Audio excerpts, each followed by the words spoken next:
सामाजिक परिवार के सभी सदस्यों को नमस्कार। रात के 9:30 बज चुके हैं और मैं हर्षवर्धन त्रिपाठी हाजिर हूं आज का दृष्टिकोण लेकर।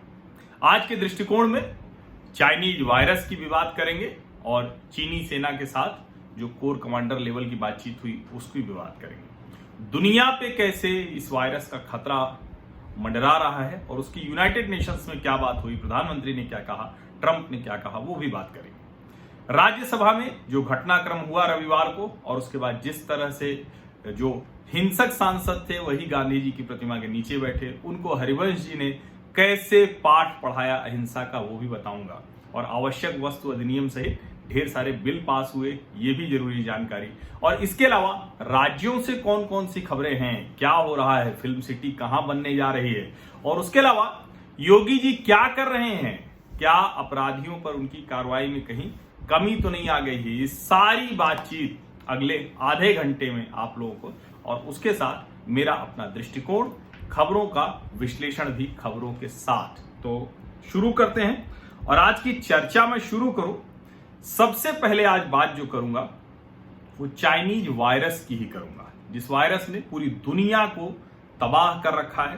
पूरी दुनिया उससे बाहर निकलने में, उसकी जो मुश्किलें हैं उससे थोड़ा सा ऊपर आने की कोशिश कर रही है, लेकिन कई जगह वो संकट बढ़ता जा रहा है। भारत में भी वो बड़ा संकट है और इतना बड़ा संकट है कि 55,74,000 से ज्यादा, यानी 56 लाख भारत में लोग इससे संक्रमित करीब करीब हो चुके हैं।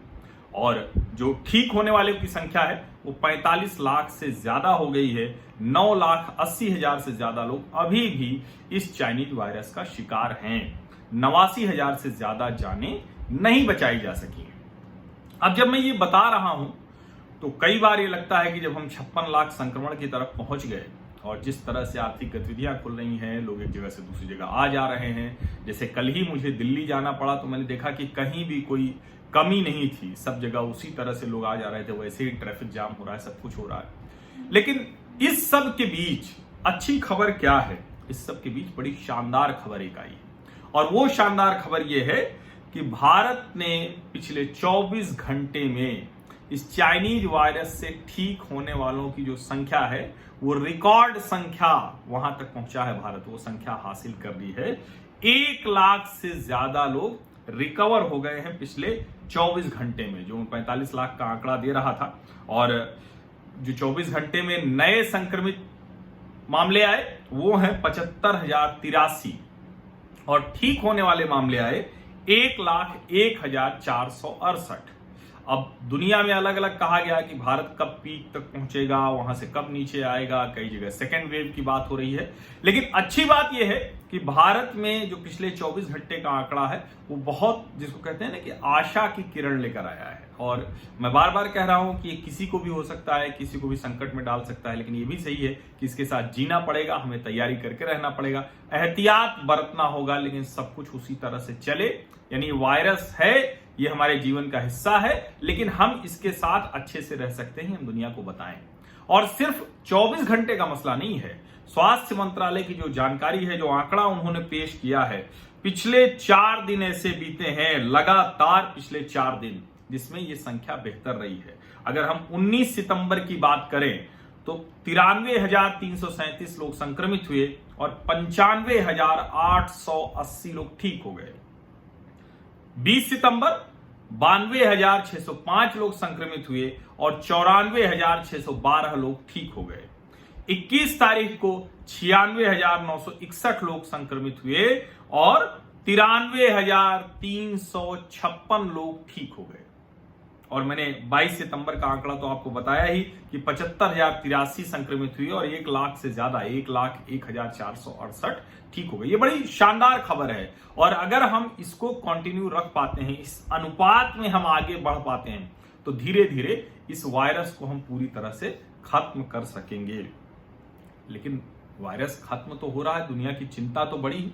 यूनाइटेड नेशंस, संयुक्त राष्ट्र संघ, उस संस्था को 75 वर्ष पूरे हो गए और मैं कई बार कहता रहा हूं, लगातार मैं कह रहा हूं कि United Nations, WHO, world bank, IMF, इन सारी संस्थाओं की प्रासंगिकता खत्म हो रही है। वैसे ही G7, G20, ब्रिक्स, SCO, दो देशों का 3 देशों का मिला के क्वाड, ऐसे कई ढेर सारे संगठन हो गए हैं। इन संगठनों की जो भूमिका थी, खास करके संयुक्त राष्ट्र संघ और उससे जुड़े जो संगठन थे, उसकी भूमिका पर पुनर्विचार का वक्त आ गया है। और सबसे पहले तो यही कि भारत अगर संयुक्त राष्ट्र की जो स्थायी सदस्यता है सुरक्षा परिषद की, वो अगर नहीं है तो इसका मतलब संयुक्त राष्ट्र अधूरा है। और आज भारत के प्रधानमंत्री नरेंद्र मोदी ने कहा कि UN faces a crisis of confidence, एक भरोसे का संकट खड़ा हो गया है। ये 75 साल का वीडियो मैसेज उन्होंने दिया था। लेकिन उन्होंने और भी बहुत कुछ कहा, लेकिन वो कुल मिलाकर जो प्रधानमंत्री को अपनी बात रखनी थी, भारत की बात रखनी थी, वो रखी। लेकिन हमेशा की तरह जब UNGA में डोनाल्ड ट्रंप बोलने आए, अमेरिकी राष्ट्रपति, और मैं इसीलिए अमेरिकी राष्ट्रपति डोनाल्ड ट्रंप को पसंद करता हूं कि जो बात है उसको स्पष्ट तौर पर कहना पड़ेगा। और उन्होंने कहा वर्ल्ड वॉर 2, विश्व युद्ध, द्वितीय विश्व युद्ध के बाद, और जब 75 वर्ष हो रहे हैं, यूनाइटेड नेशंस की फाउंडेशन का दिन है, हम फिर से एक बहुत बड़े ग्लोबल स्ट्रगल में फंस गए हैं।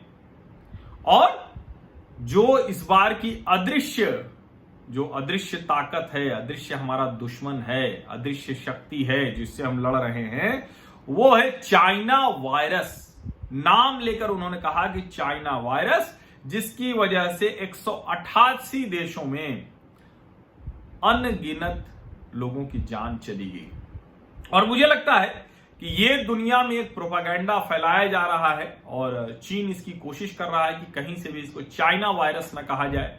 ट्विटर ने वो अकाउंट भी सस्पेंड कर दिया इस नाम पर कि हम किसी को ऐसे नहीं, किसी के ऊपर आरोप नहीं लगाने दे सकते। एक तरफ तो अभिव्यक्ति, किसी की निजता, किसी देश, किसी समूह के लिए इतनी चिंता, और उस वायरोलॉजिस्ट की चिंता नहीं जो हांगकांग से अमेरिका गई, जिसकी जान को खतरा है और जो कह रही कि मानव जनित है। खैर, अब चूंकि अमेरिकी राष्ट्रपति ने बोला है, दुनिया भर में उसकी चर्चा हो रही है और ये जवाबदेही तो चीन को लेनी ही पड़ेगी। ये बहुत अच्छा है कि ये बार बार हो रहा है। और आज चीन और भारत के बीच जो कोर कमांडर स्तर की बातचीत थी, 6वीं, वो आज हुई, कल हुई, और उसमें ये बड़ी लंबी बातचीत चली, 13-14 घंटे ये बातचीत चली। और उस बातचीत में भारत ने बहुत स्पष्ट कहा है कि अप्रैल मई की जो स्थिति है वहां आपको जाना पड़ेगा। जहां अप्रैल मई में चीन की सेनाएं थीं, वहां जाना पड़ेगा, इसके अलावा कोई रास्ता नहीं है। और भारत ने बहुत दृढ़ता से चीन से कहा है, जो DRDO है, जो डिफेंस रिसर्च डेवलपमेंट ऑर्गेनाइजेशन है, उसका जो है डिहार, ये डिहार है, defence institute of high altitude research, इन्होंने जो बनाया हुआ है, जो सब्जियां बनेंगी सैनिकों के लिए, तो वो मशीनें वहां तैनात कर दी गई हैं। बड़ी खूबसूरत मशीनें हैं, वो तैनात कर दी गई हैं। और अब पूरी तैयारी कर ली गई है सर्दियों की, मल्टीलेयर जैकेट, अच्छे जूते, अच्छे उपकरण सब उनको दिए जा चुके हैं। तो अब कुल मिलाकर ये है कि बेहतर होगा कि चीन खुद पीछे चला जाए। अगर नहीं जाएगा तो उसको किसी भी तरह की स्थिति के लिए, वो जिसको कहें कि हम युद्ध नहीं करना चाहते हैं, हम नहीं चाहते किसी भी तरह से इस क्षेत्र की शांति भंग हो, लेकिन उसको करारा जवाब मिलेगा। और ये हमला इस बार ऐसा नहीं होगा कि हम उनके हमले का इंतजार करेंगे। अगर हमने आहट भी देखी तो जैसे 6 पहाड़ी चोटियां हमने उस पर कब्जा अपना मजबूत किया है, वैसे ही दूसरी जगहों पर भी हम अपना कब्जा मजबूत करेंगे। वैसे ही 45,000 किलोमीटर से ज्यादा, 45,000 वर्ग किलोमीटर से ज्यादा भारत की जमीन पर चीन ने अवैध कब्जा कर रखा है, जिसे आज नहीं तो कल उसे वापस करना ही पड़ेगा। अब ये तो हो गई चाइनीज वायरस और चीन की बात, लेकिन देश के अंदर जो हंगामा चल रहा है किसानों के मसले को लेकर, जो 3 विधेयक बिल जो लोकसभा से पास हो गए, राज्यसभा से भी पास हो गए, 2 पास हुए थे उस दिन, एक रह गया था, आवश्यक वस्तु अधिनियम, जो संशोधन अधिनियम 2020 है 2020, एसेंशियल कमोडिटीज अमेंडमेंट एक्ट, वो भी आज राज्यसभा से स्वीकृत हो गया। और भी कई बिल हैं जो राज्यसभा से स्वीकृत हुए, जिसमें बैंकिंग रेगुलेशन अमेंडमेंट है, कंपनीज अमेंडमेंट है, institute of information technology law amendment है। तो ये सब हुआ, लेकिन संसदीय लोकतंत्र के लिए परंपरा के लिहाज से बहुत अच्छा नहीं रहा। पूरा विपक्ष उसने सदन का बायकॉट कर दिया। और वो क्यों किया? क्योंकि 8 सांसदों को, जो हिंसक सांसद थे, जिन्होंने हरिवंश जी राज्यसभा के उपसभापति, उनके ऊपर हमला करने जैसी स्थिति थी, उनके सामने रूल बुक फाड़ी गई, उनका माइक टूट गया, उनके सामने की जो उनके सचिवालय की, राज्यसभा के जो सचिवालय की कुर्सी होती है, मेज होती है, उसके ऊपर चढ़ के नारे लगाए गए, जैसे सड़क पर, मोहल्ले में, गलियों में होता है। जो विमर्श के लिए उच्च सदन होता है, वहां निम्न हरकतों से 8 सांसदों ने, जिन्होंने ये धूमिल की थी गरिमा, उन्होंने क्या किया? उन्होंने बाहर गांधी जी की प्रतिमा के सामने धरना दिया। और सुबह सुबह हरिवंश जी चाय लेकर वहां गए और उन्होंने चिट्ठी भी लिखी है। और उस चिट्ठी को आपको सबको पढ़ना चाहिए। और चूंकि वो लंबी चिट्ठी है तो उसको मैं विस्तार से अलग से एक वीडियो में डालूंगा, क्योंकि वो चिट्ठी रिकॉर्ड के तौर पर दर्ज होनी चाहिए और मैं उसको रिकॉर्ड के तौर पर दर्ज करूंगा। जब असली गांधीवादी मैदान में आता है तो कैसे नकली गांधीवादियों की कलई खुल जाती हो दिखता है। गांधी नाम पर कांग्रेस पता नहीं क्या क्या करती रही। गांधी नाम ही ले लिया, एक परिवार को सब दे दिया, पार्टी दे दी, देश दे दिया। और सोचिए कि आज भी हिंसक सांसदों से मिलने हरिवंश जी गए, कोई सुरक्षा नहीं, कोई तामझाम नहीं, अकेले गए, घर से चाय बनवा के लाए थे। लेकिन उन सांसदों ने वहां भी जो व्यवहार होना चाहिए था, जो उनको शर्म आनी चाहिए थी, अपराध बोध होना चाहिए था, वो नहीं हुआ। और वेंकैया नायडू ने भी वो कहा था कि भाई ये अच्छा नहीं लग रहा है मुझे, और किसी सांसद से निजी तौर पर कोई न तो समस्या है न कुछ कोई शिकायत है, लेकिन जो हुआ वो बहुत खराब हुआ। उन्होंने कहा, फिर से अपोजिशन से कहा, विपक्ष के नेताओं से कहा, rethink, introspect, return to the house to take part in discussion. फिर से सोचिए, अपनी समीक्षा कीजिए, अंतर्मन को झांकिए, देखिए और आके बहस कीजिए। लेकिन चूंकि उन्हें करना नहीं था, और कई बार कहा जाता है, जो लोग कह रहे थे कि संख्या बल था उनका, और उस संख्या बल को ध्वनिमत से, उस आवाज में दबा दिया गया, मत विभाजन नहीं कराया गया। मैंने सुबह ही लिखा था कि अगर आवश्यक वस्तु अधिनियम पर वो लड़ते, और मैं तो कह रहा हूं कि 8 सांसद निलंबित हुए थे, अगर 8 की संख्या से अंतर पड़ता तो मैं मान लेता कि सरकार ने लोकतंत्र के खिलाफ जाकर काम किया है। लेकिन सच बात यह है कि ये सब उस बहस से बचना चाहते हैं, किसी भी हाल में किसानों को रास्ते पर लाना चाहते हैं, भड़काना चाहते हैं, किसी भी कीमत पर सिर्फ और सिर्फ सड़क पर संघर्ष की स्थिति बनी रहे, ये वो दिखाना चाहते हैं, जिससे कि कहें देखिए कोई भी सरकार फैसला ठीक नहीं ले रही है। मैं ये कह रहा हूं कि अगर आपको, जैसे मैं उन तीनों जो अभी कानून बने हैं उसके पक्ष में हूं, उसमें जो कमियां होंगी उसको ठीक करेंगे, उसमें किसानों को जो भी लगेगा कि ये गड़बड़ हो रही है उसको ठीक करेंगे।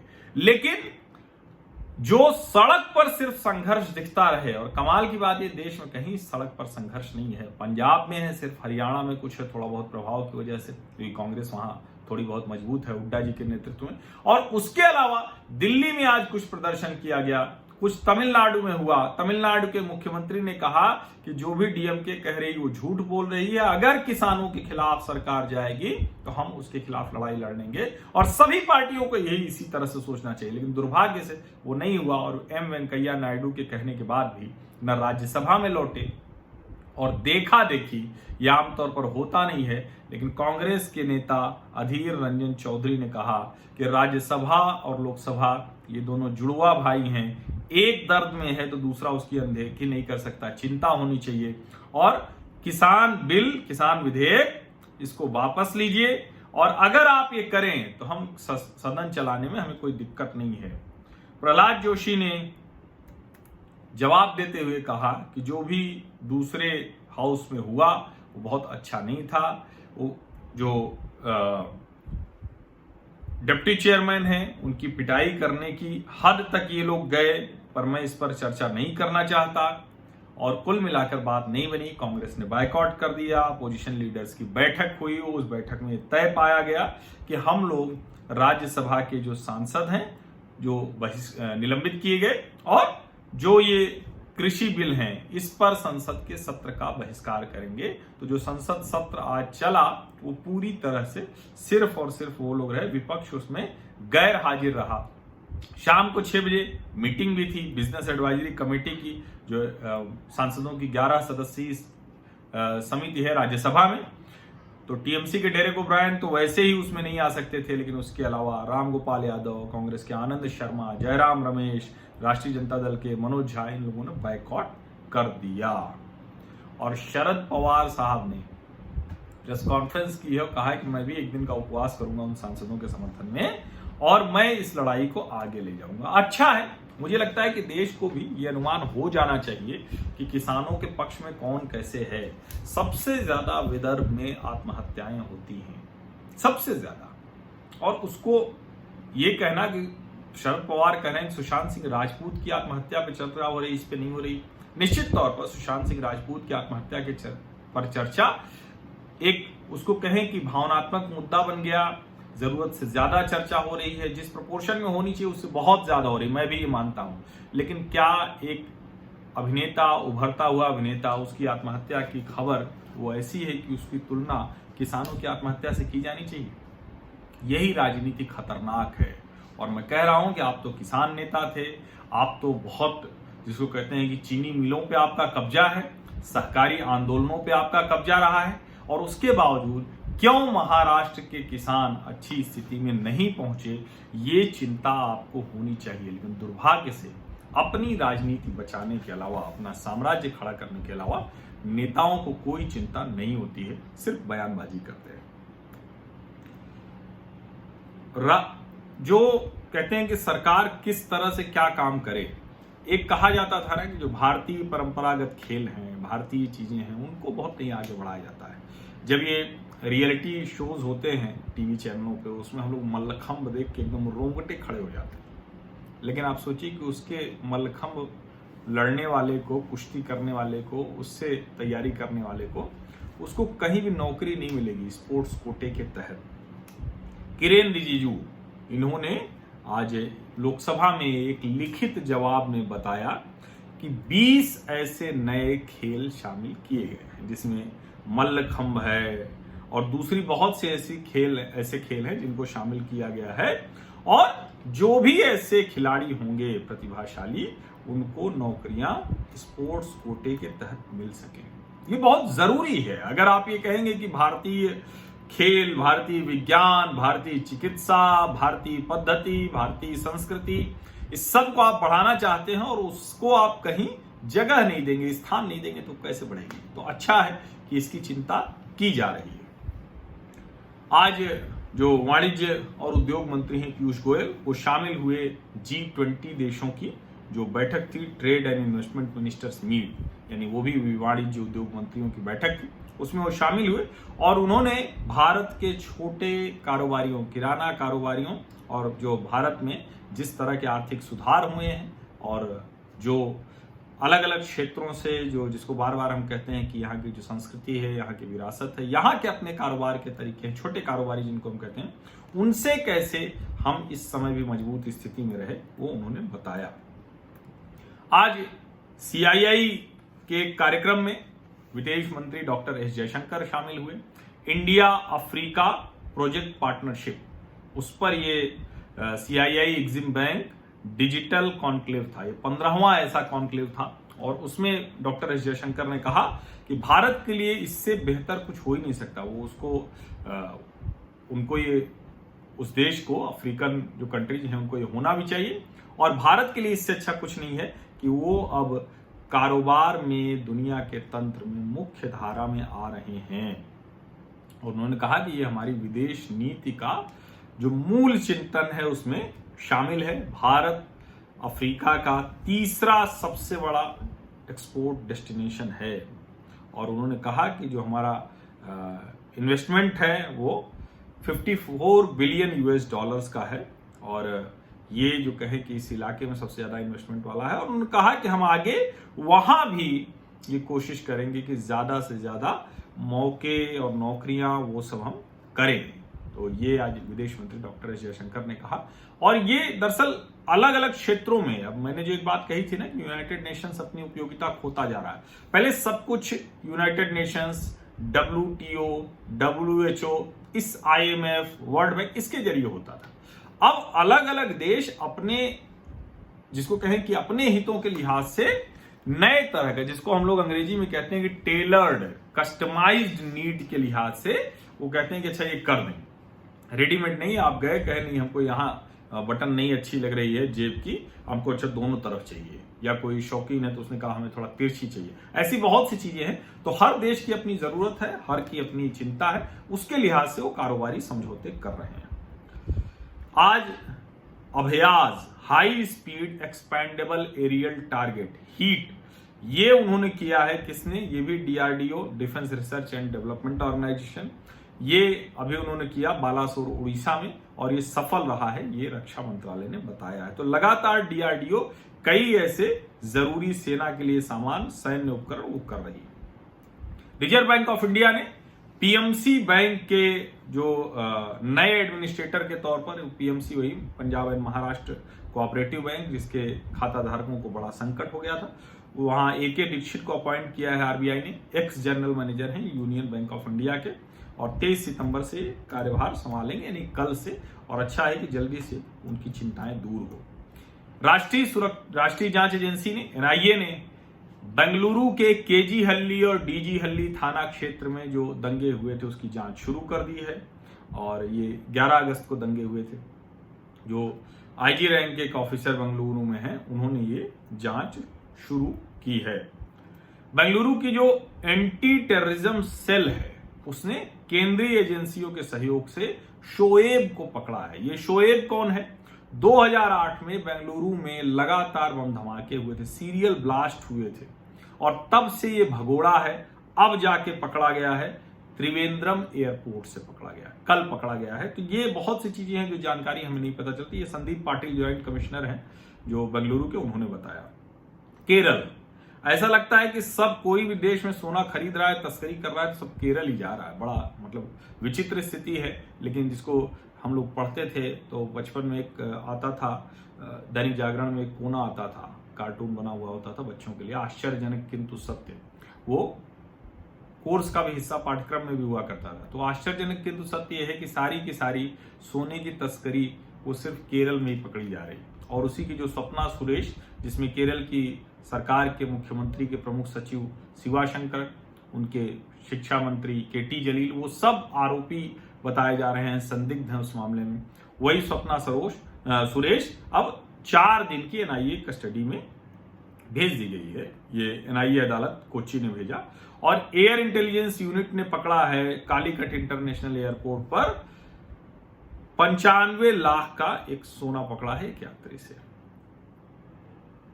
मुंबई अंडरवर्ल्ड, दाऊद इब्राहिम, इकबाल मिर्ची, जाने कौन कौन से नाम आप सुनते हैं। तो जो इकबाल मिर्ची आप सुनते थे, उसके परिवार के सदस्यों की 15 संपत्तियां ED ने अटैच की हैं दुबई में, और उसमें मिडवेस्ट होटल अपार्टमेंट है, 14 दूसरे ऐसे कमर्शियल रेजिडेंट हैं। इनकी सब की कीमत 203 करोड़ 27 लाख बताई जा रही थी। ED सिर्फ सुशांत सिंह राजपूत के केस में नहीं है, ED सिर्फ बंबई में चक्कर नहीं लगा रहा है, ED ये काम कर रहा है, ध्यान से सुनिए। और ED ने आज जो कस्टडी लेनी थी चाइनीज नेशनल येन हाओ और धीरज सरकार, अंकित कपूर, ये जो लोग थे मनी लॉन्ड्रिंग हवाला मामले में, 29 सितंबर तक के लिए इनको मिल गया है। ये ऑनलाइन सट्टा खिलवाते थे वो लोग। तो चाइनीज नेशनल भी भारत में क्या क्या कर रहे हैं, सोचिए आप। नार्कोटिक्स कंट्रोल ब्यूरो NCB, बड़ी आलोचना हो रही कि वो 1 ग्राम 2 ग्राम 5 ग्राम व्हाट्सएप चैट पे वो पकड़ रहा है, लेकिन आज उसने बहुत बड़ा सिंडिकेट वो पकड़ा, ध्वस्त किया है, इंटरनेशनल रैकेट है। 8 लोगों को गिरफ्तार किया गया है। 8 किलो हीरोइन, 455 ग्राम कोकीन, 1 किलो से ज्यादा मारिजुआना और 52 किलो कॉन्ट्राबैंड ये पकड़ा है। बाप रे बाप, क्या हो रहा है देश में और किस तरह से जो कहें कि बॉलीवुड की गंदगी वो सामने आ रही है। ईश्वर करे कि ये खत्म हो, ये हमारी नौजवान पीढ़ी के बच्चों को बर्बाद कर देगी। और जो लोग संघर्ष करने जाते हैं, संघर्ष की में टूटते हैं, अवसाद होता है, फिल्में मिलती हैं, नहीं मिलती हैं, उस दौरान उनके फंसने का खतरा बहुत ज्यादा होता है। मुंबई में पैसे भी बहुत होते हैं, तो इसलिए भी खतरा बढ़ जाता है। और कहीं भी, सिर्फ मुंबई नहीं, पूरे देश में ये समस्या बहुत बड़ी है। अच्छा है कि देश भर में इस वक्त छापे पड़ रहे हैं और सब कुछ पकड़ा जा रहा है। इसी मामले में जो रिया चक्रवर्ती है, उसकी जो कस्टडी है वो 6 अक्टूबर तक बढ़ा दी गई है। स्पेशल एनडीपीएस कोर्ट ने ये दिया। मैंने आपको बताया था कि जो छत्तीसगढ़ के 3 हवाई अड्डे हैं, उनको उनके अपग्रेडेशन के लिए हरदीप सिंह पुरी जो नागर विमानन मंत्री हैं, उन्होंने बताया था कि उनके विकास और बेहतर करने के लिए वो उड़ान के तहत। और अब जो है छत्तीसगढ़ के मुख्यमंत्री भूपेश बघेल ने लिखा है और कहा है कि बिलासपुर से दिल्ली, मुंबई, कोलकाता के लिए नई उड़ानें दीजिए, सीधी उड़ानें। अच्छी बात है, बहुत जरूरी है, बहुत अच्छी मांग है, इसको सुनना चाहिए। मध्य प्रदेश, शिवराज सिंह चौहान फुल फॉर्म में है। लगातार वो जब से आए हैं तब से काम करते हुए दिख रहे हैं। हालांकि उपचुनाव है तो उसका भी एक दबाव होगा, लेकिन वैसे भी किसानों के लिए शिवराज सिंह चौहान लगातार काम करते रहे। और चाहे यूपीए सरकार रही हो या एनडीए सरकार रही हो, जब तक शिवराज सिंह चौहान रहे, कृषि के क्षेत्र में वो सबसे शानदार राज्य माना जाता रहा। उन्होंने आज 800 करोड़ रुपए कोऑपरेटिव बैंक्स को दिए, जो किसानों को बिना किसी ब्याज के 0%, 0% इंटरेस्ट पर ये किसानों को कर्ज देंगे।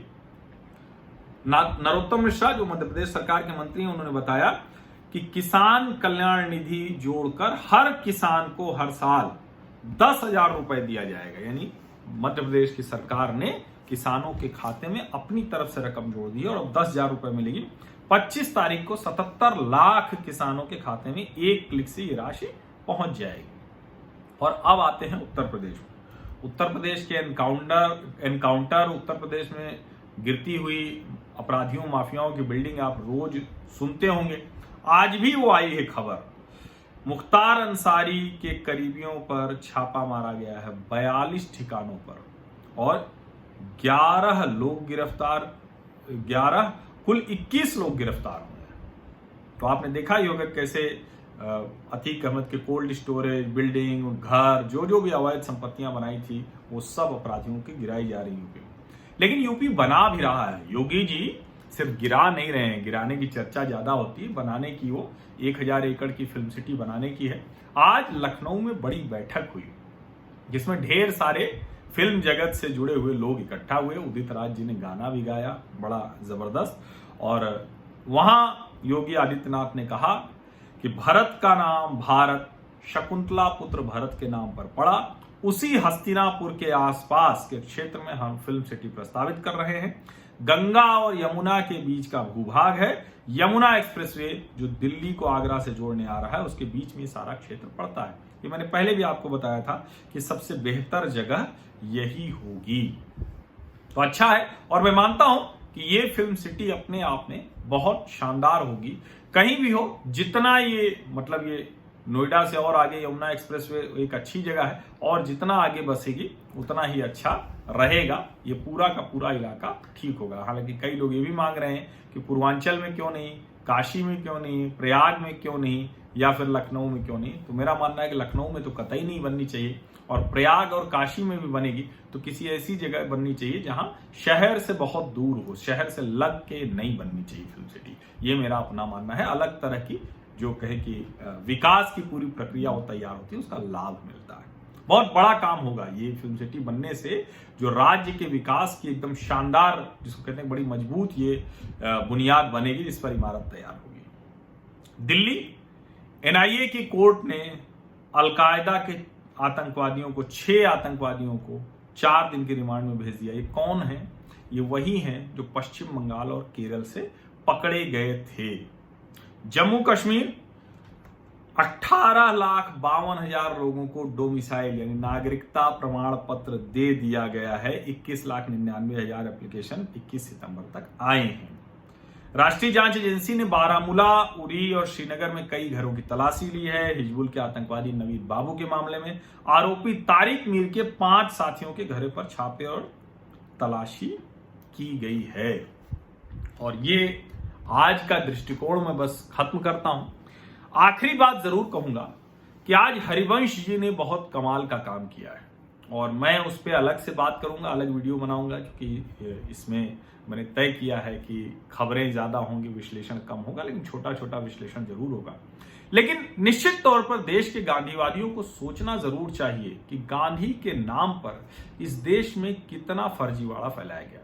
गांधी के नाम पर जो लोग कहते रहे कि हम गांधीवादी हैं, गांधीवादी हैं, गांधी के हर आदर्श को उन्होंने धूल धूसरित कर दिया, धूमिल कर दिया। सोचिएगा जरूर ये। आज हरिवंश जी ने ये हमें सोचने का अवसर दिया है। सरल सहज स्वभाव के बेहद विनम्र पत्रकार रहे, प्रभात खबर के संपादक रहे और देश की बहुत, जिसको कहते हैं ना कि एक्टिविस्ट एडिटर्स, प्रभाष जी थे, वो हैं, राम बहादुर राय हैं, तो ऐसे लोगों की श्रेणी में वो आते हैं। तो मैं बस यही कहूंगा कि उन्होंने एक अवसर दिया है हमें इसी बहाने। राज्यसभा के सांसदों ने तो नहीं सोचा, रीथिंक नहीं किया, इंट्रोस्पेक्शन नहीं किया, बहस में, चर्चा में शामिल नहीं हुए। हमको आपको जरूर सोचना है, देश को ही सोचना है। बहुत बहुत धन्यवाद। आज का दृष्टिकोण मैं यही खत्म करता हूं। सब्सक्राइब जरूर कर लीजिए, जिससे मेरा साहस थोड़ा बढ़ेगा, ऊर्जा थोड़ी बढ़ेगी। नोटिफिकेशन वाली घंटी भी दबा दीजिएगा। और अगर आप चाहते हैं कि आपको मैं व्हाट्सएप पर ये जानकारी दूं कि कब मैं लाइव आ रहा हूं, कौन सा नया वीडियो डाला और कब मैं टीवी चैनलों पर कहाँ हूं, तो आप अपना नाम और जहां से हैं वो लिखकर भेज दीजिए। और आप अगर चाहते हैं कि स्वैच्छिक तौर पर आर्थिक सहयोग करना, तो उसके लिए भी आप मुझे व्हाट्सएप पर करेंगे तो मैं वो आपको जानकारी दे दूंगा। लेकिन ये पूरी तरह से स्वैच्छिक है, आप लोगों का साथ महत्वपूर्ण है, वो बहुत जरूरी है। बहुत बहुत धन्यवाद।